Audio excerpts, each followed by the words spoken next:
Welcome to At Planted in a Garden, and I'm really excited to share today's video with you because we're diving into our indoor gardening setup. Whether you're working with a tiny apartment kitchen or if you got a little bit more room to play with, I'm going to show you two completely different setups that will have you harvesting fresh greens inside your home. First up, right behind me, we have our compact kitchen counter setup, which is perfect for small spaces or anyone just starting their indoor gardening journey. With the Vego Garden 2-tier tabletop shelf unit with grow light, you can turn any desk counter into a thriving indoor garden. And it makes it really easy to grow fresh herbs, greens, and microgreens all year round. In here, we started growing bok choy, spinach, and cilantro. And this comes with a full spectrum white LED light that mimics natural sunlight. And it easily attaches to the top using magnets. And this is also a smart grow light system. All you have to do is select the preset mode and the light adjusts automatically. Now, if you ever want to grow microgreens, I highly suggest checking out the Easy Microgreen Planter, which includes a humidity dome that keeps moisture in for faster germination. It also includes natural bamboo fiber mats for no mess growing. And the setup is really easy. All you have to do is insert the mat on top of the tray, and the bamboo mat has a little piece that stays in the water so it doesn't dry up. And this reduces a lot of the maintenance so you don't have to keep watering or moisturing the seeds to sprout. When starting microgreens, it's best to pre-soak your mat. The seeds will soak up all the moisture, increasing a chance of germination. There are many types of microgreens that you can grow at home. For example, here we're growing red clover and fenugreek seeds. What we like about microgreens is that it only takes about 7 days from seed to harvest. Microgreens are harvested young when nutrients and flavors are at their peak, and they're really easy to grow and take up barely any space. And in just a couple of days, the seeds have sprouted this much already. And underneath, this is what it looks like. The roots have started to reach down into the water, and same goes for the other side.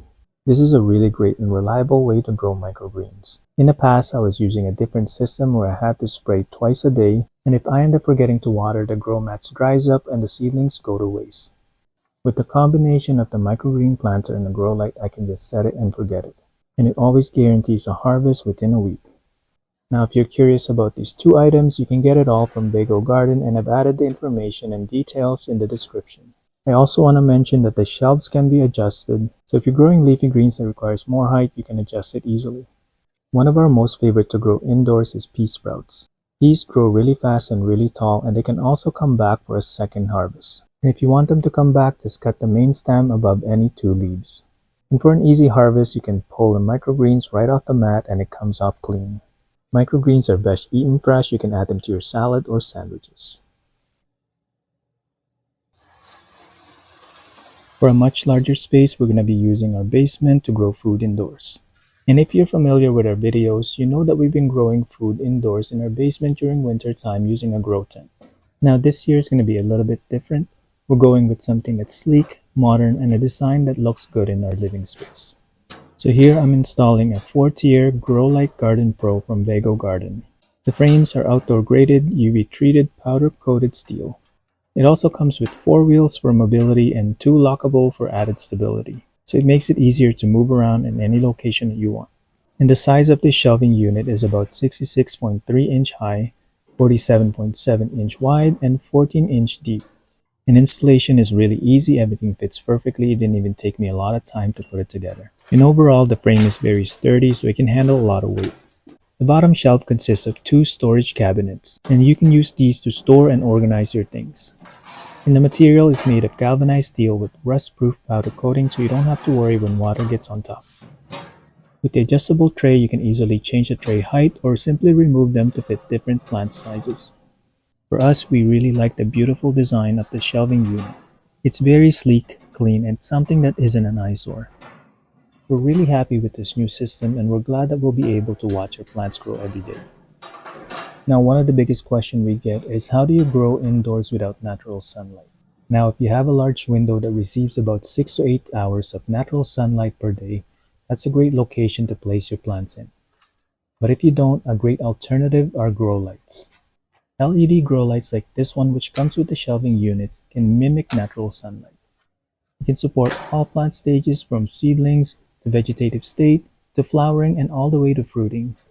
And the Vego Garden Grow Light does it all with one click of a button. You can daisy chain up to 4 lights using one power bar. and each light only consumes 20 watt per hour, making it very energy efficient.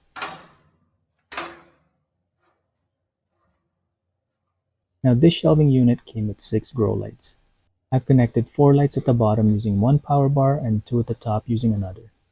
It's best not to overload your power bar, so 4 lights is more than enough for a single one. The Vego Garden LED grow light features an integrated smart control system and automatic cycle, and it will keep your plants on the perfect light cycle for optimal growth. Now if you don't have a wider space to work with, you can also go with a smaller one. There is a smaller version of the 4-tier unit with a cabinet at the bottom. The setup is really similar. It also comes with 3 grow lights, and if you have a smaller area to work with, this one is ideal. And the additional storage unit is a bonus. And if you don't need the storage unit, there is another version similar to this one. It's one without the cabinet and you'll be able to grow more. This version comes with 4 grow lights and adjustable trays. Each light can be individually controlled, so you don't have to use all of them at the same time. And the lights are also magnetic, so they can easily attach to each shelf. And with the adjustable shelf unit, you can grow low growing plants, or if you choose to grow tall growing plants, you can easily remove some of the shelves. Now you're probably wondering why you want to grow indoors when you can do it outside. Well, for us, during winter, we're not able to do that, especially when the temperature drops way below zero. So by growing indoors, we're not limited to seasons or weather, and we can have a year-round production. There's also no pests to deal with if you practice the right preventive measures. And we'll talk more about that later in the video, how you can avoid bringing pests indoors. Another reason why you might want to grow indoors is if you live in an apartment, urban area, or a place with limited outdoor space. By growing indoor, it lets you produce food in small areas, especially vertical systems like this, which can maximize food production in tight spaces. And you can also conserve water. Many systems like hydroponic or self-watering containers like this use significantly less water than traditional outdoor gardens. And with this system, all you have to do is fill the reservoir once until the soil starts to dry out. This one is called an easy herb planter. It does have a leg that takes up a lot of room, but you can remove it so that you can have a plant that can grow much taller. The great thing about self-watering container is that it offers consistent moisture. Plants draw water as they need it and prevents the stress of alternating between too wet or too dry. And with this, you can reduce the risk of overwatering your plants. And the way this works is that the soil slowly absorbs the water through a wicking area. And this will keep the soil consistently moist, making sure your plants get the water they need.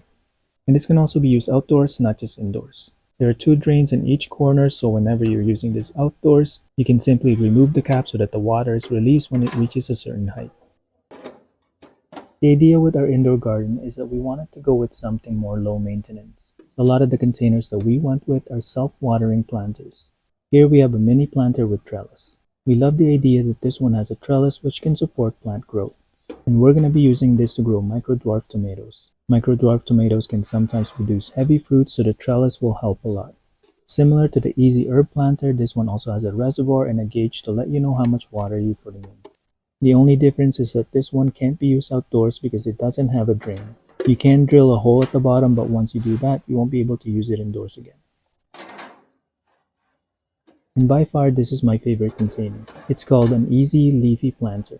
It's also self-watering with a gauge and reservoir, and it comes with a lid so you can grow up to 19 plants. This one is ideal to grow herbs and leafy greens as well. What I like about this is that it's not as tall and you can grow more food in this one. This is meant to be used for soil only, but I'm going to be using both soil and hydroponic to test it out. I do have an idea of how I can convert this into a hydroponic system. To complete our indoor garden setup, we're not just using the shelving unit. We're also using a large self-watering container with a tomato trellis. This one is ideal to grow larger plants like tomatoes, zucchini, and even vining plants. And this can be used both indoors and outdoors. And we were able to use this outdoors last year and it worked really great. We started growing tomato plant indoors and ended up transitioning it outdoors, and we had double the harvest. We had some harvest inside the house and also some harvest outside in the garden. Now, if you live in like a dry area, self-watering containers are really great. You don't have to water too often. It ensures that your plants are getting consistent moisture, and with the drain, you don't have to worry about the risk of overwatering. Now, what we plan to do with this container is to grow much taller plants like tomatoes and also pair it with beans so that it can vine along the trellis. And I wanted to make sure that it receives a good amount of light, so I ended up hacking the trellis. Normally, when you get this light, it comes with a magnetic attachment that you can attach to any metal surface. But if you're planning to attach it to a wood, for example, it also comes with this sticker with a metal plate, which allows you to attach it to any surface. So I took that metal plate, drilled 2 holes, and attached it to the top of the trellis. And by doing that, it allowed me to attach the grow light on top for even light exposure. And the reason why I did this is because I want our plants to grow nice and strong with even lighting. When plants don't receive sufficient light, they usually grow tall and lanky. This space is going to be a calming activity for us during winter time, and it also connects us with our food. Even though our basement doesn't get a good amount of sunlight during winter time, we're still able to grow food using grow lights. And it's important when you're setting up something this big, you want to make sure that you're plugging them correctly. The maximum Vego garden lights that you can connect together in one power bar is 4. It's really important to keep safety in mind so you're not overloading each plug. And with 13 lights running at the same time, it was only consuming 254 watts. And not all these lights are going to be on all the time, some of them will be turned off when I'm growing in succession. Earlier in the video, I mentioned how you can avoid unwanted pests in your indoor garden, and it all starts with preventive maintenance. So the first thing that we do is choose the right soil, and that's indoor soil. We then sterilize it by pouring boiling hot water to kill any pest eggs or larvae that might be lurking in the soil. Sterilizing your soil can help prevent damping off disease and other soil-borne problems that can kill seedlings or damage established plants. And once you pour boiling hot water, allow it to cool down before using it. It's completely optional to sterilize your indoor soil. You can choose not to do it if you don't want to.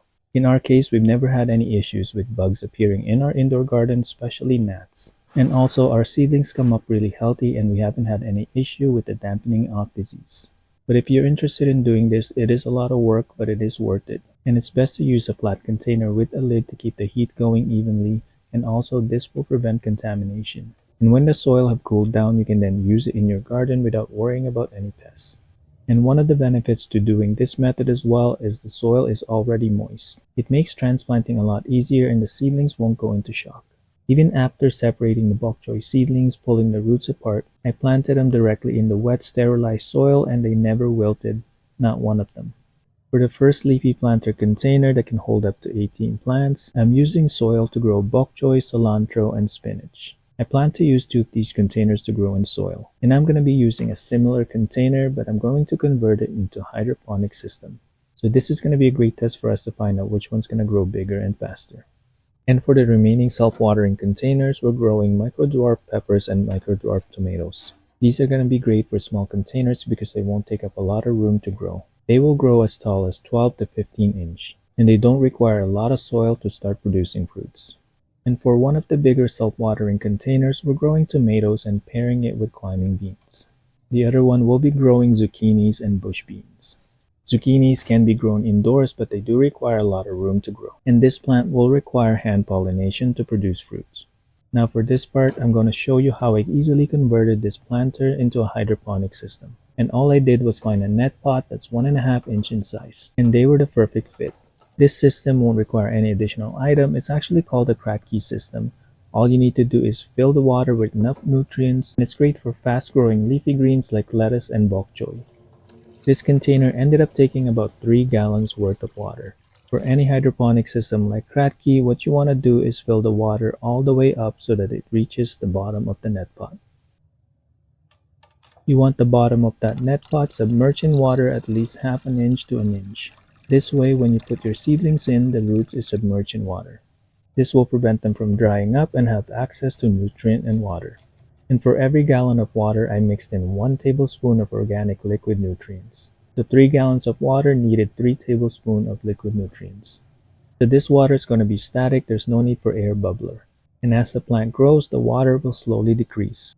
And when the water decreases, it creates an oxygen pocket between the top level of the water and the plant roots. And there's no need to refill this. By the time the water level drops, you should be able to harvest. We planted our seedlings in soil, and in order to plant them in a hydroponic system, we need to rinse them off. This can be done by gently removing the soil and dipping the roots in water. If you're handling seedlings this way, you have to be really careful not to break the stem. So handle the seedlings by the leaves and by the roots. After rinsing off the roots, all I have to do is place them in the net pot and use leca clay pebbles to keep them upright. Leca clay pebbles can absorb nutrients, are also washable, and can be reused over and over again. And we've been reusing the same leca clay pebbles for years. We learn a lot by experimenting. By using the same container and same plants, but using different mediums, it allows us to figure out which method's going to be best for us to use. And that's how easy it is to turn this planter into a hydroponic system, and I can't wait to see what the results will be. If this video inspires you to start your indoor gardening, make sure to start small. And start by growing the most practical plants for indoor gardening like leafy greens, herbs, and microgreens. Thanks for watching, and don't forget to hit that subscribe button and follow along for more.